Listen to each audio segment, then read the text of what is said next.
Alright, looking for question 3.2i. We're just going to do part A right now. Alright, so the question wants us to solve for, well, it talks about a cat. I'm just going to use a ball here. It slides off a table, and it's only half of a parabola here. So they give the dy, the height of the table, is your code divided by 10. So my code is 10, so it becomes negative 1.0, and my dx is 2.5. That's the same for everybody.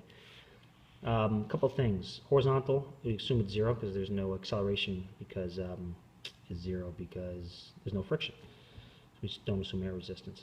And then VIY is 0 because it's starting to fall downward, so it has no vertical velocity in the beginning, and the acceleration is just gravity.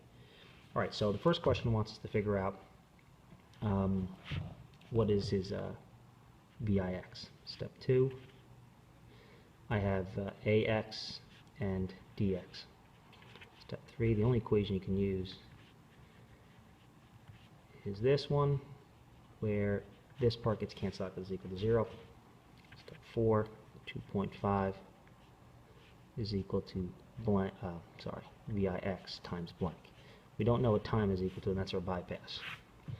Step number 1, we're solving for t. Step 2, well, when you want to solve for time is the only variable here in this case that can actually be used on both sides. So it's pretty typical fashion to have the vertical column here to solve for your time.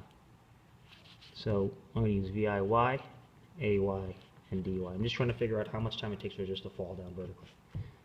Step 3, you can do DY is equal to VIY t plus 1/2 AY t squared. Now that's equal to 0, so that's gone. Negative 1 is equal to 1/2 times negative 9.8 t squared. So we get negative 1, divide that by half, divide that by negative 9.8, get the square root of that. Now I'm going to store this as alpha A. So the answer came out to be like 0.4517.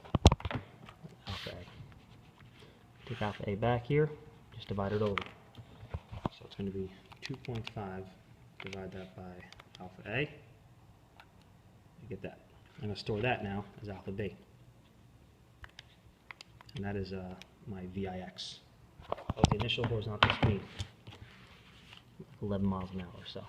So we got VIX is equal to alpha B. So we got alpha B here, and that's alpha A. I'll do parts B and C another video.